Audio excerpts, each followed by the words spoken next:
MPSC वर जीवापाड प्रेम करणाऱ्या सर्व स्पर्धकांना माझा नमस्कार। महत्वाचे विषय मी जिओग्राफी मध्ये घेत आहे, एकदम डिटेल मध्ये घेत आहे, जेणेकरून स्पर्धकांचे कॉन्सेप्ट क्लिअर व्हावे आणि कुठला एरिया सुटू नये, कारण की आपल्याला अधिकाधिक गुण प्राप्त करून आपलं प्रिलिम एकदम ॲश्युअर्ड करायचं आहे। बरोबर आहे, राईट? त्यासाठी हा टॉपिक वैश्विक वस्तूंचे मोजमापे, measurements of the cosmic bodies है ना। तर आता महत्वाचं असं आहे की बाबा मोजाचंच आहे तर मी टेप धरीन, किलोचा काटा धरीन, आहे ना, थर्मामीटर धरीन असं आपल्याला वाटते है ना। धरला थर्मामीटर, गेला सूर्याकडे, लावला बापू किती ताप आहे बे तुया पाहू दे, है ना। नाही तर असा धर रे बापू तू पृथ्वीवर, मी जातो सूर्यापर्यंत, नाही का, फुटपट्टी घेऊन, नाही तर स्केल एक्कम दक्कम मोजत, नाही का, है ना। असं करता येते का? नाही नाही। पृथ्वीवरील मोजमापे ही वेगळ्या प्रकारची आहेत, कारण त्याला मर्यादा आहेत। परंतु जेव्हा आपण ब्रह्मांडांमधल्या वस्तूचा विचार करायला जातो, त्याच्या अंतरांबाबत विचार करायला जातो, त्याच्या वस्तुमानाबाबत, त्याच्या तेजोमयतेच्या बाबतीमध्ये जेव्हा विचार करायला जातो, तेव्हा मात्र आपल्या ह्या फुटपट्ट्या, हा किलो काटा कोणत्या कामाचा राहत नाही। आणि त्याच्याचमुळे खगोलीय एकके जे आहेत ते वेगळ्या प्रकारे बनवणे आवश्यक होते, कारण त्याची व्यापकता जी आहे ती खूप जास्त होती। आणि त्याच्यासाठी म्हणून आपल्याला काय दिसतंय की खगोलीय एकके याच्यासाठी वेगळी परिमाणे तयार करण्यात आली, वेगळे मेजरमेंट तयार करण्यात आले, आणि ते बरोबर असावेत, त्याच्यामध्ये गडबड नसावी म्हणून इंटरनॅशनल लेवलवर तसं ऑर्गनायझेशन्स तयार करणार आले, आणि ऑर्गनायझेशन तयार करून त्याच्या माध्यमातून कुठल्या प्रकारची एकके हे खगोलीय एकके राहतील हे निश्चित करण्यात आलं। बरोबर आहे, राईट? तर आपण बघून घेऊया। पहिल्यांदा international astronomical union, IAU, okay, ठीक आहे। 20 जुलै 1919 मध्ये आंतरराष्ट्रीय स्तरावर ब्रुसेल्स, बेल्जियम इथे पहिल्यांदा इंटरनॅशनल ॲस्ट्रॉनॉमिकल युनियनची स्थापना झाली ॲज अ NGO। काय म्हणून झाली लक्षात घ्या, काय म्हणून झाली? As an NGO। काऊन बे असा लिहिते लमच्या, है ना, ॲज अन NGO। हे काय होतं? NGO, इंटरनॅशनल NGO आहे हे, आहे ना। आणि सध्या आहे पॅरिस, फ्रान्स इथे याचं सेक्रेटरिएट आहे। हे सेक्रेटरिएट आहे, तुम्हाला दिसतंय।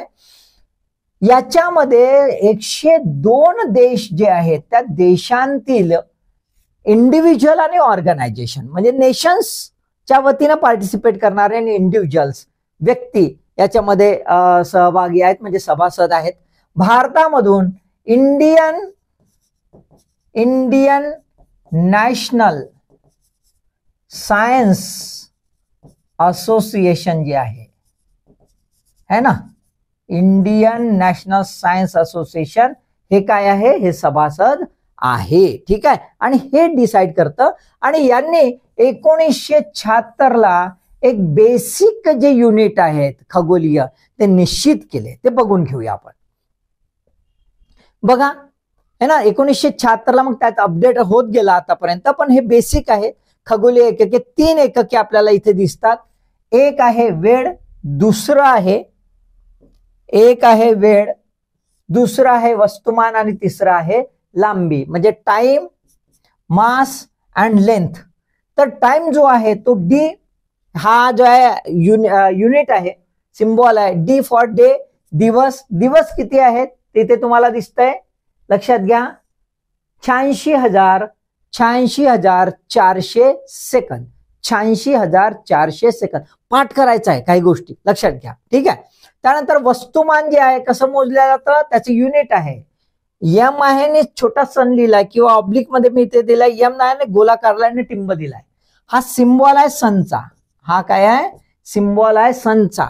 वस्तुमान काढायचं असेल तर कशाच्या आधारावर काढलं जाते? कॉस्मिक बॉडीचं सूर्याचं वस्तुमान गृहीत धरून, सूर्याच्या वस्तुमानाला 1 असं गृहीत धरल्या जातं, ठीक आहे। त्यांना लांबी जो आहे त्याचं सिम्बॉल आहे UA, युनिट।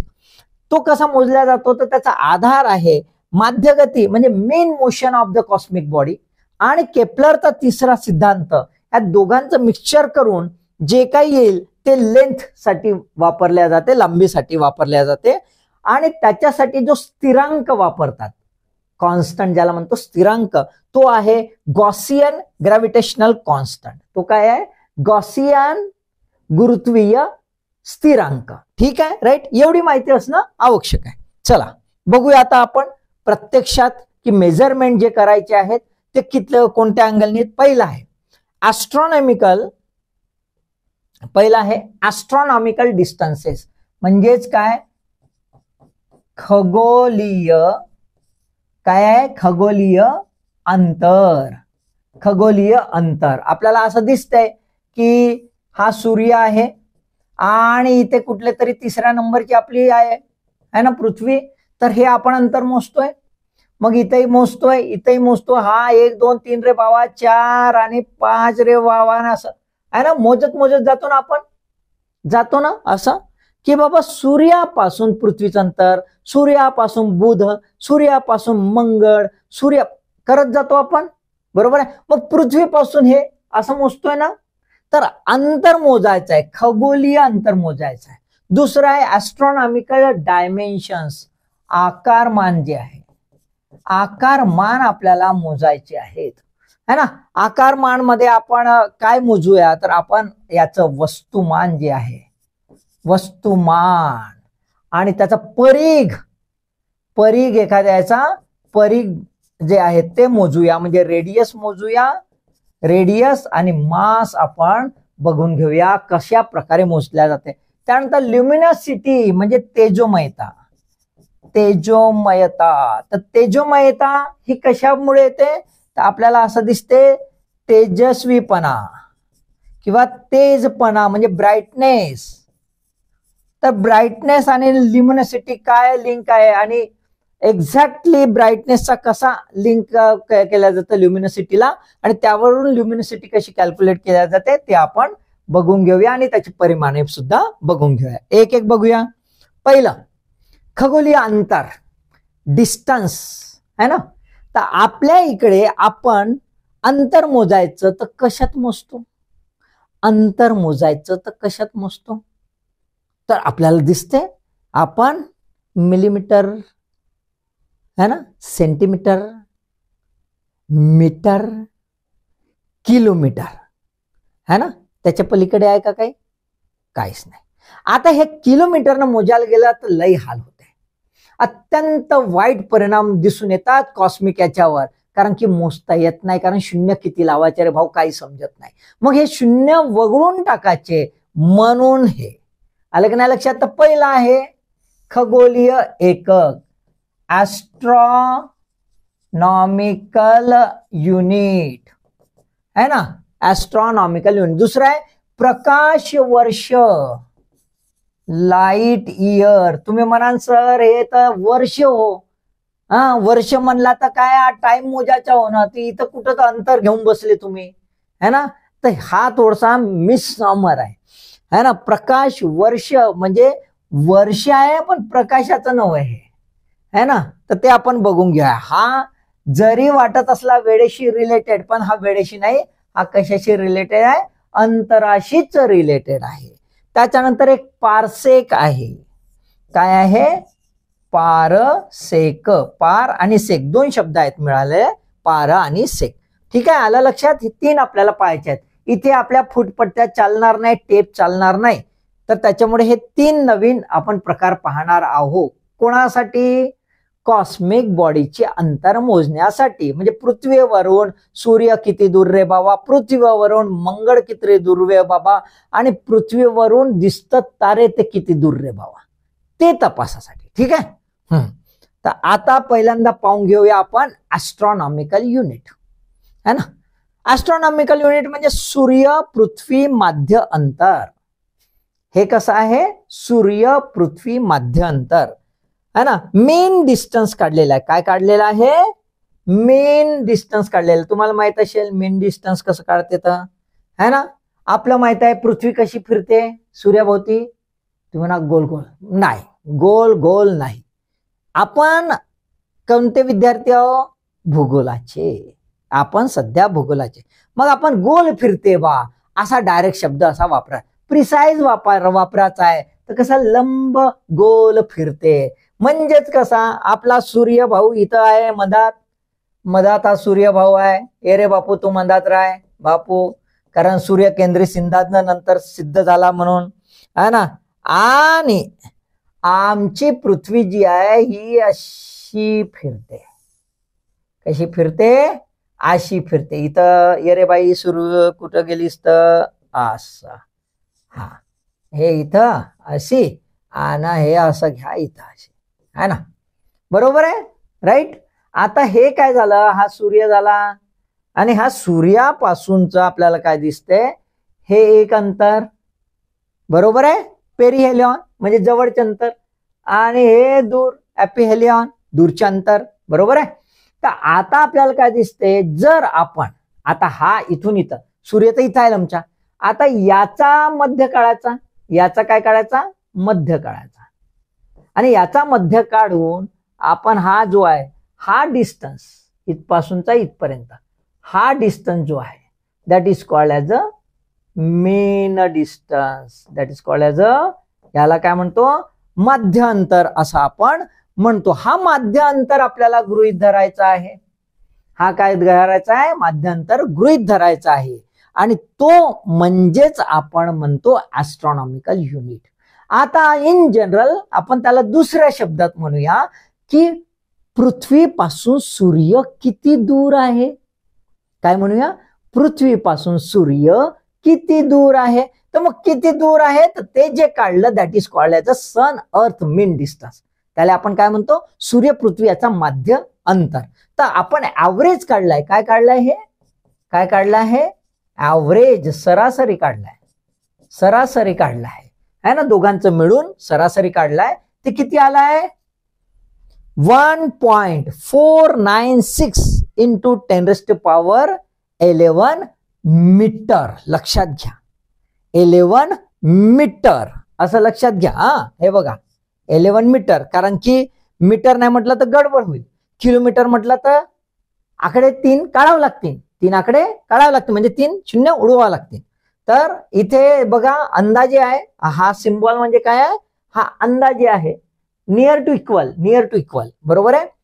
150, 1 2 3 4 5, कारण कधी कधी असं पण येते, कधी कधी असं पण येते है ना. सूर्यापासून जे पृथ्वीपासून सूर्याचे अंतर अंदाजे खालीलपैकी किती, आणि असं अंदाजे राहते ना, आणि मग हे असं लिहून येते. तर शून्य लक्षात ठेवायचे. 1 2 3 4 5 6, 15 वर 6 किंवा 150 वर 5 असं लक्षात ठेवा. 150 वर 5. इथे बघा 150 दशलक्ष असं पण लिहून देतात. 150 दशलक्ष किलोमीटर, मिलियन किलोमीटर, आणि मीटर मध्ये घ्यायचं असेल तर 1.5 इंटू 10⁻11 मीटर. आलं लक्षात? हा 1.5 नियर टू आहे, हा जवळपास इक्वल आहे 1.496 इंटू 10⁻11. वारंवार याच्यासाठी सांगतो की एकदम टिपिकल फॅक्च्युअल प्रश्न येतात आणि हे थोडंसं पाहायचं असते, डोक्यात फिट बसलं असते, मग नंतर काही प्रॉब्लेम नाही, पण आपण गडबड करून टाकतो. ठीक आहे.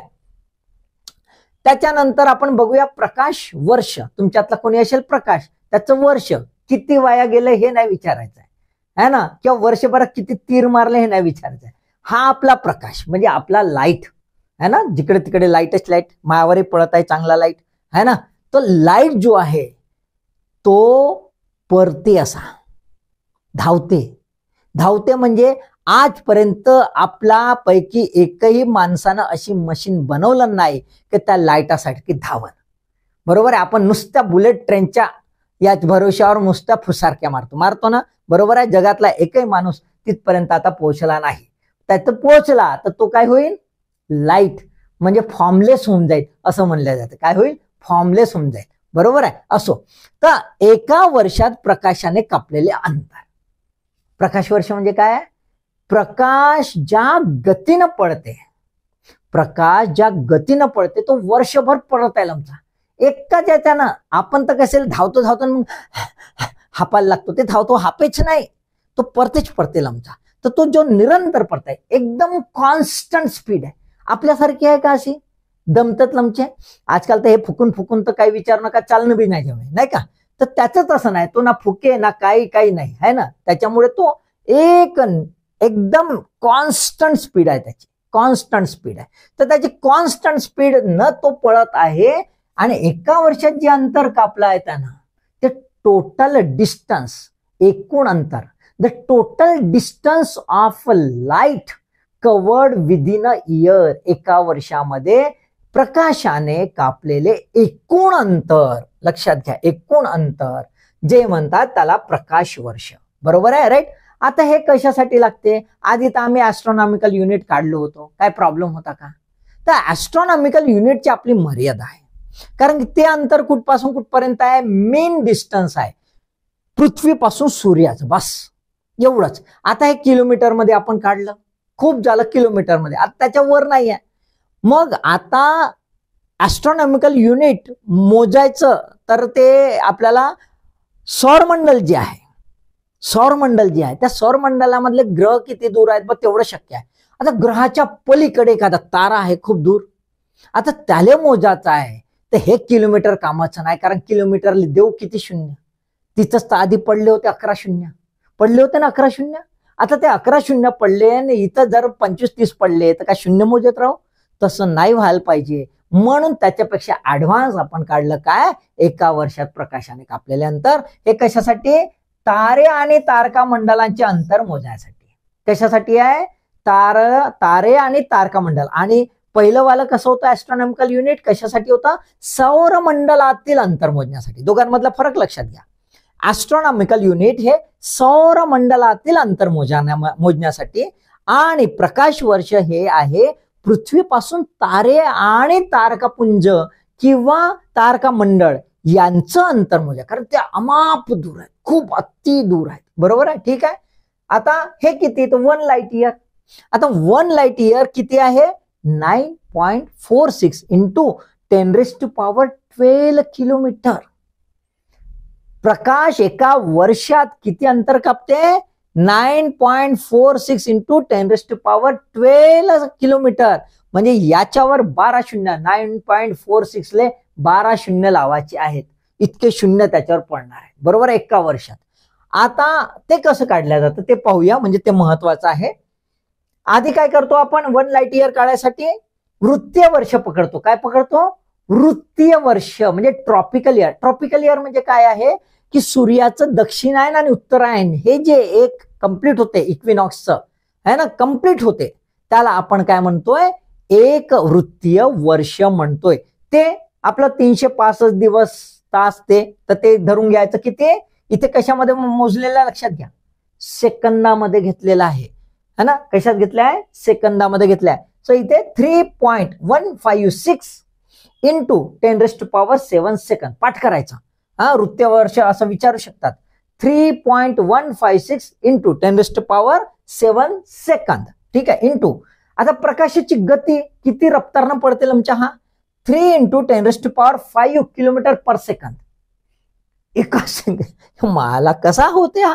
3 इंटू 10⁻5 किलोमीटर पर सेकंद. आता एवढ्या रफ्तारने पडते, आणि म्हणून त्याला एका वर्षाला गुणलो आपण, आणि एका वर्षाला गुणल्यावर किती निघालं? इतकं निघालं आहे 9.46 इंटू 10⁻12 किलोमीटर.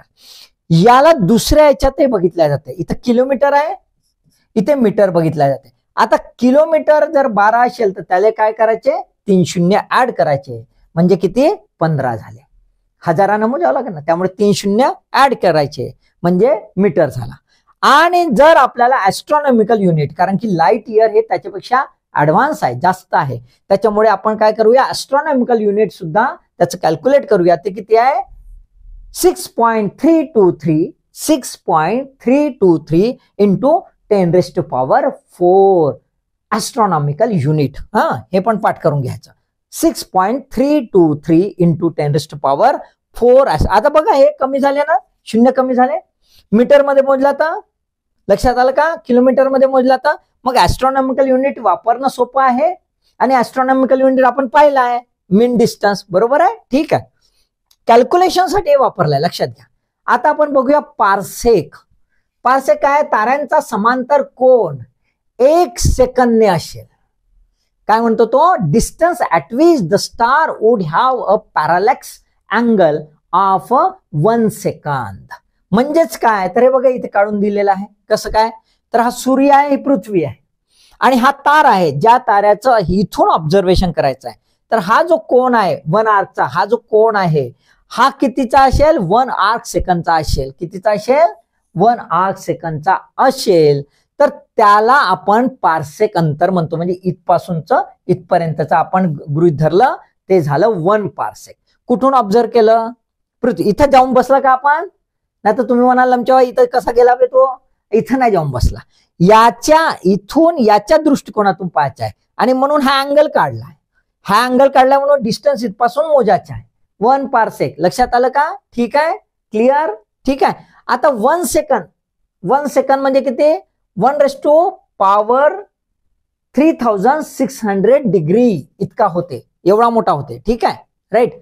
आता 1 पारसेक पाहूया, ठीक आहे. आता पारसेकचा पॅरालॅक्स पहिल्यांदा समजू. पॅरालॅक्स हा का होय बाबा, लईच पॅरा आहे असा सारखा का, पॅरालॅक्स. पॅरालॅक्स म्हणजे समांतर कोण. समांतर कोण जो आहे तो कसा, की लॉंग डिस्टन्स जर असेल तर लॉंग डिस्टन्सचे ऑब्जेक्ट काढण्यासाठी हा पॅरलल अँगल वापरला जातो, ठीक आहे. आता हा पॅरलॅक्स अँगल कसा, की पोझिशनल नुसार असतो. कशानुसार असतो, पोझिशनल नुसार. म्हणजे एखादा ऑब्जेक्ट जर असेल त्याला तुम्ही कुठून बघताय त्याच्या दृष्टिकोनातून तो अँगल तयार होत असतो, ठीक आहे. आता हा जो आहे पॅरलॅक्स, त्याच्या आधारावर आपण पारसेक काढलेला आहे. पारसेक हे युनिट आहे. पारसेक हे युनिट हे लाईट इयर पेक्षा ऍडव्हान्स आहे, कारण त्याच्यापेक्षाही खूप दूर तारे असतील त्यांचं अंतर कसं कॅल्क्युलेट करावं, कारण पुन्हा शून्याचा प्रॉब्लेम आलाय, ते शून्य कमी झाले पाहिजे ही अपेक्षा. इथे किती आहे, 1 parsec is equal to 3.262 light year. Light इयरचा सिम्बॉल पण लक्षात घ्या, पारसेकचा पण सिम्बॉल लक्षात घ्या. प्रत्येकाचे सिम्बॉल दिले आहेत मी. LY, ठीक आहे. इथे PC 1 PC स्मॉल आहे. PC is equal to 2.062 into 10⁵ astronomical unit. बरोबर आहे. किती आहे, 5, म्हणजे 5 शून्य द्यावे लागतील. जर ते मीटर मध्ये घेतलं तर किती शून्य द्यावं लागतील बघा. 1 parsec is equal to 3.085 into 10⁻16. वाढले ना 0. आपल्याला 0 कमी करायचे आहेत बघा. ॲस्ट्रॉनॉमिकल युनिट मध्ये 5च, इथे 0 राहिला का नाही. म्हणजे 1 parsec is equal to 3.262 light year इतकंच बोलायचं आहे. म्हणजे सहज रीतीने आकलन होणं सोपं आहे इतक्या मोठ्या डिस्टन्स. क्लिअर, ठीक आहे, राईट. आता याच्यात जर बघितलं आपण, हे बघा, हे 2 गोष्टी आहेत. आता जो पारसेक आहे, पारसेक पेक्षा खूप लांब, एक पारसेक पेक्षा खूप लांब अंतरावर काही बॉडीज आहेत. तर त्या कशा, तर 1 kilo parsec, 1 kilo parsec KPC is equal 10⁻³ PC. बघा बरं, नुसता 1 PC म्हणजे एवढा लाईट इयर होते 3.262, आणि त्याच्यामध्ये आता जर किलो टाकला तर 10⁻³ आला पुन्हा. म्हणजेच काय, इथे 3 शून्य द्यायचेच आहे, 1 मेगा इथे 6 शून्य द्यायचेच आहेत. वाढले, लक्षात आलं. म्हणजे आपल्याला काय दिसतंय, मेगा पारसेक जर असेल ते अंतर अति दूरचं दिसून येईल. सध्या तरी आपल्याकडे हे 3च एकक अंतराबाबतीत आहेत. एक ॲस्ट्रॉनॉमिकल युनिट जे सौरमंडलामध्ये वापरतो, दुसरं गॅलेक्सी आणि तारे याच्यासाठी आपण वापरतो लाईट इयर, आणि त्याच्यामध्ये अजून सरलता यावी, अजून डेप्थ मध्ये अजून दूरपर्यंत जाऊ शकलो पाहिजे, त्याचं अंतर सहज रीतीने आकलित झालं पाहिजे, म्हणून काय वापरतो आपण, पारसेक. पारसेक हे कशासाठी वापरतो, जेवढी ॲक्युरेसी येऊ शकते, कारण की हे कशाशी रिलेटेड आहे, पॅरलल अँगलशी रिलेटेड आहे. ठीक आहे, राईट. लक्षात आलं, आता अंतर लक्षात आले. ओके, आता या तिघांना एकत्रित समजून घेऊया. ॲस्ट्रॉनॉमिकल युनिट आहे, लाईट इयर आहे आणि पारसेक आहे. सर्व युनिट एकत्रित आणले, कारण की हे असा चार्ट थोडासा महत्वाचा आहे. हा चार्ट पाठ करून घ्यायचा. लक्षात आले का, हा चार्ट पाठ करून घ्या. ठीक आहे, इथे बघा ॲस्ट्रॉनॉमिकल युनिट मध्ये मी पहिलं लिहिलेलं आहे 1.496 इंटू 10⁻11 मीटर. याला राऊंड अप करतो, अबाउट 1.50 राऊंड अप आहे तो, अबाउट आहे तो, हा एक्झॅक्ट आहे. ठीक आहे, इथे लाईट इयर 9.46 इंटू 10⁻15 मीटर. इथे 11 झाला, इथे 15 मीटर झाला. ठीक आहे, इथे 3.08 इंटू 10⁻16 मीटर. लक्षात आलं का? आता हा जो आहे ना, हा पण लक्षात ठेवायचा तुम्ही. हा वेगळा एक लक्षात ठेवायचा आणि हा वेगळा एक लक्षात ठेवायचा, म्हणजे मग तुम्हाला पाठ होईल. बरोबर आहे. इथे तेच किलोमीटर मध्ये आता कन्वर्ट करूया. तर आपल्याला दिसेल 1.50 किंवा 1.496 इंटू 10⁸ 3 कमी होणार. मग तसंच इथे 3 कमी होणार, तसंच इथे 3 कमी होणार. लक्षात घ्या किलोमीटरचं. म्हणजे हे पाठ जर तुम्हाला असेल पहिलं, तर तुम्हाला दुसरं पाठ करायची गरज नाही, किंवा दुसरं पाठ असेल तर पहिलं पाठ करायची गरज नाही. 2 पैकी 1 आणि 3 ने 1 तर कमी करायचं किंवा जास्त करायचं. ठीक आहे. इथे तुम्ही बघा लाईट इयर मध्ये आता इथे गरज नाही, इथे संपला, हे संपलं है ना. इथे गरज नाही, कारण की आता ऍस्ट्रॉनॉमिकल युनिटची मर्यादा संपली. ही कुठपर्यंत होती? पकडून घ्या, सोलर सिस्टीम पर्यंतच होती. यानंतर याची मर्यादा संपली. आता इकडे आली. आता आपल्याला दिसते ऍस्ट्रॉनॉमिकल युनिट ऍड झालं लाईट इयर मध्ये 6.323 इंटू 10⁴ 10⁴ ऍस्ट्रॉनॉमिकल युनिट. इथे 2.062 इंटू 10⁵ ऍस्ट्रॉनॉमिकल युनिट. 1 ने वाढलेला आहे. मग आता लाईट इयर संपला इथे, कारण की ते युनिट इकडे आलं तर आपल्याला किती दिसते? 3.262 लाईट इयर. आलं लक्षात? 3.262 लाईट इयर. किलो पार्सेक मध्ये मोजलं तर 3 आता हेच येणार आपल्याला, हेच येणार किलोमीटर, सॉरी हे येणार किलोमीटर मध्ये घेतलं तर आपल्याला काय दिसते? Kilo parsec 3.08 into 10⁻16. इथे 3 आहे, मग 3 ऍड केलं कारण किलोमीटर आहे. बरोबर आहे, इथे किलोमीटर. त्यानंतर मेगा पार्सेक, किलो आहे म्हणून 1000 आणि मेगा आहे म्हणून इथे पुन्हा 1 2 3 अजून 1 2 3. बरोबर आहे. त्यामुळे इथे 19 आलं. 16 19 म्हणजे इथे 13, इथे 16, इथे 19. क्लिअर? चार्ट लक्षात आला? चार्ट पाठ करून घ्यायचा. ठीक आहे. त्याच्यानंतर आपण बघूया खगोलीय परिमाण म्हणजे डायमेन्शन्स काय आहेत, आकारमान काय आहेत. पहिलं परिघ आणि दुसरं वस्तुमान, ह्या 2 गोष्टी आपण समजून घेण्याचा प्रयत्न करूया. आता आपण आपलं जे आहे परिघ वगैरे सहज धरतो ना, मोजून घेतो, काही टेन्शन नाही. छोटस राहते हे असा, एखादा गोळा घेतला, काही घेतला है ना. बरोबर आहे, सोपंच आहे ना. रेडियस मोजणं सोपं आहे. आता हे सूर्याचं मोजायचं आहे ना. आता सूर्याचं मोजायचं, जा रे बापू, पकड रे बापू, ते जमन का? नाही, म्हणून त्यासाठी हे. आता रेडियस जर काढायचा आहे तर सूर्याचा रेडियस आपण काढलेला आहे. पहा सूर्याचा रेडियस किती आहे? 7 इंटू 10⁸ मीटर. किती आहे? 7 इंटू 10⁸ मीटर. इतका मोठा सूर्य आहे. या सूर्याच्या परिघामध्ये, परिघ बरं, परिघ, डायामीटर नाही, परिघ म्हणजे एकूण सूर्य नाही. आता या परिघामध्ये जर बघितला ना तर आपल्या 100 पृथ्व्या बसतील. 100 पृथ्व्या याच्यात नुसत्या परिघातच, बाकीचं तर विसरूनच जा है ना. तर एक सोलर रेडियस किती आहे? 7 इंटू 10⁸ मीटर इतका आहे. आता याचा सिम्बॉल पण लक्षात घ्या. सिम्बॉल पाठ करा. आर असा गोलाने आडवी रेषा आहे, किंवा आर गोलाने पॉइंट आहे है ना, गोलाने पॉइंट आहे असा. आर फॉर रेडियस आणि हा गोला म्हणजे सन, हा गोला म्हणजे सन. हो ठीक आहे. आता याच्यामध्ये आपल्याला बघायला मिळेल की सिरियस जो आहे, लुब्धक, हा सर्वात तेजस्वी तारा आहे. सूर्यानंतर आकाशात सर्वात तेजस्वी दिसणारा तारा पृथ्वीवरून कोणता? तर सिरियस म्हणजे लुब्धक. त्याचं किती आहे? 2RO म्हणजे 2 सोलर रेडियस. त्याचा आकार किती आहे? 2 सोलर म्हणजे आपला डबल सूर्य, म्हणजे आपला डबल सूर्य. दुसरं अल्डेबारान म्हणजे रोहिणी जी आहे, त्याचं किती आहे? तर आपल्या सूर्यापेक्षा 40 पटीनं, आपल्या सूर्याच्या परिघापेक्षा 40 पटीनं. आणि अँटारेस जो आहे, ज्येष्ठा, हा आपल्या सूर्यापेक्षा 700 पटीनं. समजू शकतो कसा असन तर. आता याच्या जवळ असतो तर आपल्या सूर्याजवळ आहो, थोडशा दूर है ना, एवढ्या लाख 150 दशलक्ष किलोमीटरवर आहो तरी सेकते. बरोबर आहे, तरी सेकते. आणि इथं असतो तर काय झालं असतं? तंदुरी नाही का? बरोबर आहे. आता आपण पाहूया वस्तुमान. मास धरला, किलो काटा, मोजला, वजन, जमते का? नाही, तसं नाही. वस्तुमान तुम्हाला माहित असेल. वजन आणि वस्तुमानामध्ये फरक आहे. वस्तुमान म्हणजे आंतरिक बाब आणि वजन म्हणजे ग्रॅव्हिटेशनल इम्पॅक्ट. ठीक आहे, माहित आहे ना तुम्हाला? ठीक आहे. सूर्य वस्तुमान एकक मोजल्या काय कशात जाते, सूर्याच्याच दृष्टिकोनातून. कॉस्मिक बॉडी ज्या आहेत त्या सूर्याच्या दृष्टिकोनातून आपण मोजणार.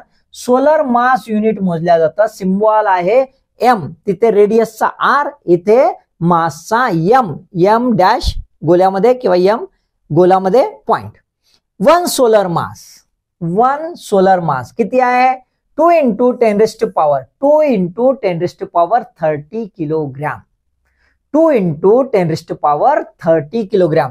पृथ्वी म्हणजे किती, 100 लाख बसते नाही तलमच्या पृथ्व्या, तेव्हा कुठे एवढा मास होईल सोलर मास.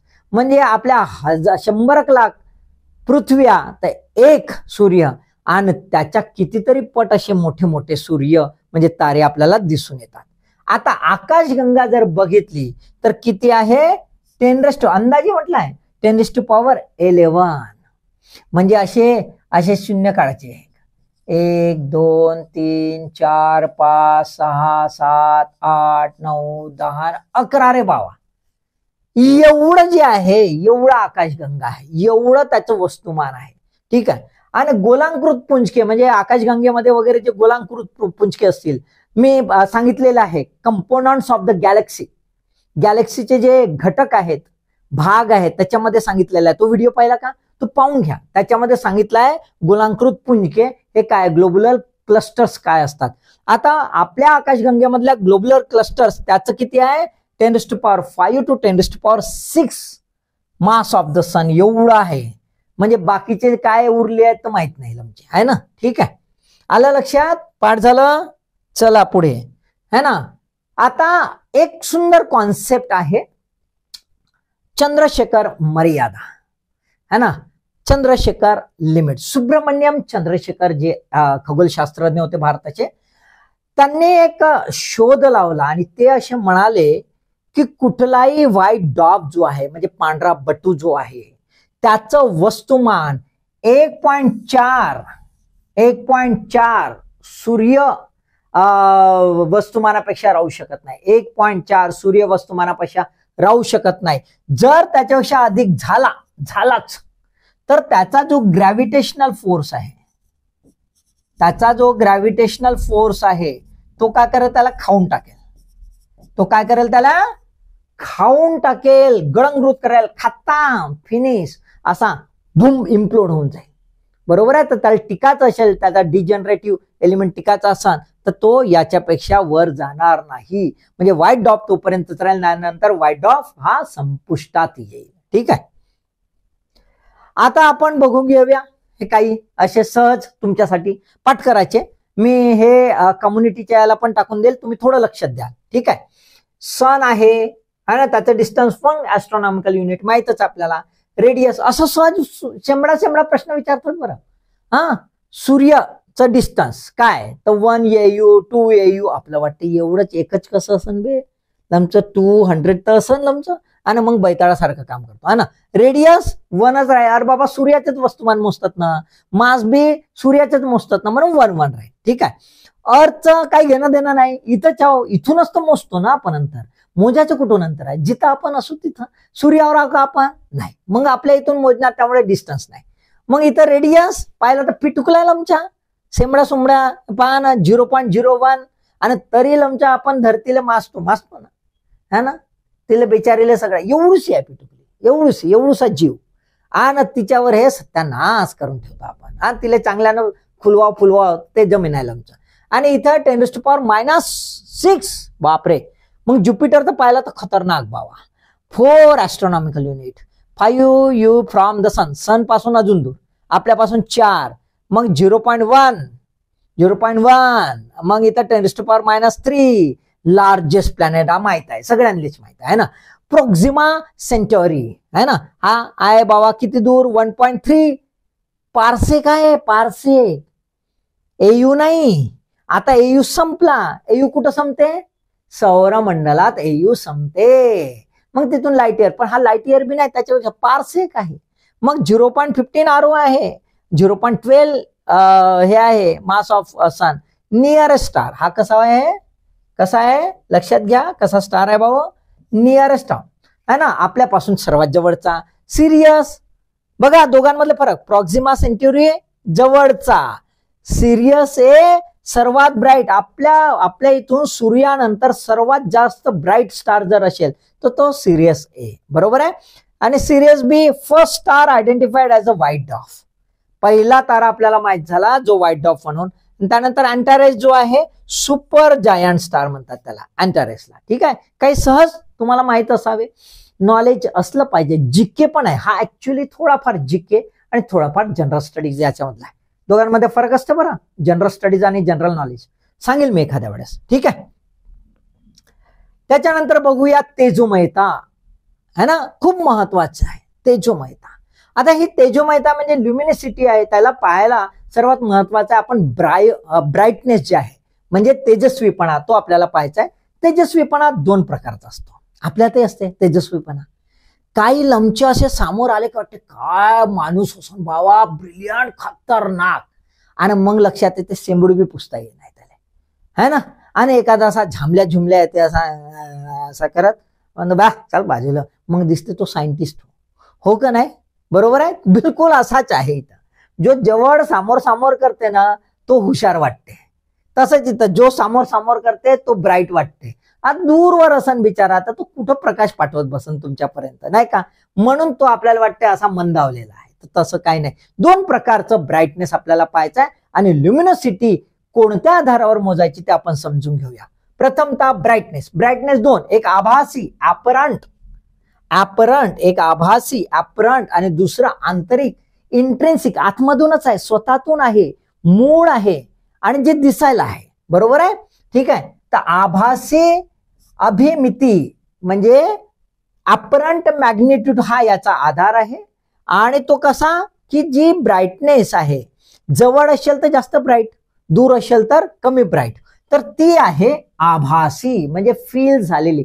दृष्टीपथास जो काही तेजस्वीपणा पडला त्याला आपण काय म्हणतो, आभासी अभिमिती, म्हणजेच काय आहे, अपरंट मॅग्निट्यूड, बरोबर आहे. हा जवळ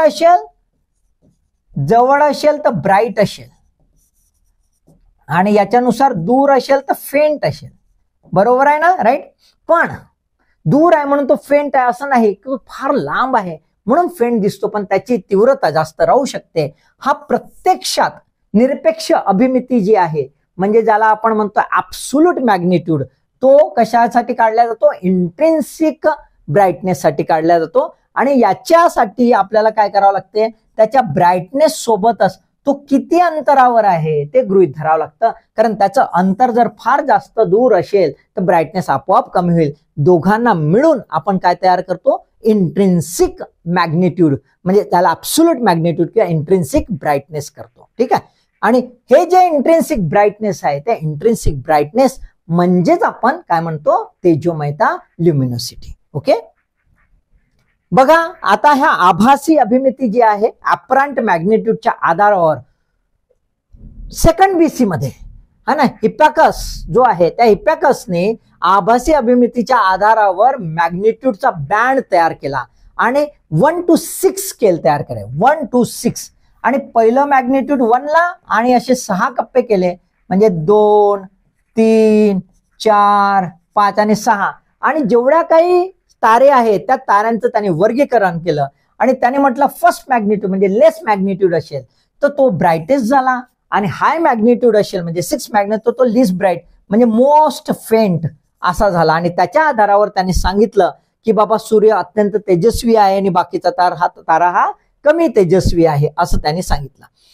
आता हे सांगताना असं नंतर मॉडर्न डेव्हलपमेंट झालं, आणि मॉडर्न डेव्हलपमेंट झाल्यावर मग असं दिसलं की नाही बाबा ह्या बँडच्या इकडे पण राहू शकते आणि इकडे ब्राईटनेस पण राहू शकते, अपरंट ब्राईटनेस, आणि अपरंट फेंटनेस पण वाढू शकते. आणि म्हणून इकडे पण वाढवलं, मायनस मध्ये पण वाढवलं आणि इकडे प्लस मध्ये पण वाढवत नेलं. तर इकडे जसं जसं मायनस जाईल, अधिकाधिक मायनस जाईल त्याला ब्राईटेस्ट म्हणू, आणि अधिकाधिक प्लस जाईल त्याला फेंटर म्हणू. तर त्यानुसार सूर्य तो कसा झाला आता -26.81, कारण अत्यंत जवळ आहे, अत्यंत जवळ आहे. जरी तो थंडावलेला असेल तरी तो इतक्या जवळ आहे त्यामुळे अधिक ब्राईट दिसतोय. आणि सिरियस ए हा अत्यंत प्रखर असला तरी काय दिसतंय -1.47, म्हणजे सूर्याच्या दृष्टिकोनातून कमी त्याची प्रखरता आपल्याला जाणवते. ओके, आता आपण ल्युमिनोसिटीला डिटेलमध्ये समजून घेऊया. ल्युमिनोसिटी कसं एकक आहे? एक असं एकक आहे की ज्या वेळेमध्ये एका वस्तूने एकूण विकरणित केलेली ऊर्जा, एकूण विकरणित म्हणजे रेडियंट केलेली जी काही ऊर्जा एक बॉडीमध्ये आहे ती एकूणच ऊर्जा वेगवेगळ्या प्रकारची असते. प्रकाश ऊर्जा असते आणि दुसरी पण ऊर्जा असते जी दिसत नाही, जी वेगवेगळ्या वेव्हलेंथ मध्ये असते. इन्फ्रारेड मध्ये असेल, अल्ट्राव्हायोलेट मध्ये असेल, त्या सर्वच रेडिएशनला गृहीत धरून जे काही एनर्जी रिलीज करतो आणि ती गृहीत धरल्या जाते त्याला आपण काय म्हणतो?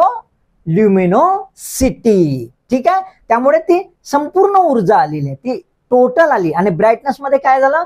Only light energy. क्लिअर? फरक आला? ताऱ्यांची आंतरिक तेजस्विता किंवा प्रखरपणा हा मोजमाप केला जातो. ते कशाच्या आधारावर? तर सौर तेजोमयतेच्या आधारावर. कशाच्या आधारावर? सौर तेजोमयतेच्या आधारावर सोलर ल्युमिनोसिटीचा. त्याला कसं लिहिलं जात आहे? कॅपिटल एल गोला पॉइंट. किती आहे आता सूर्याची तेजोमयता?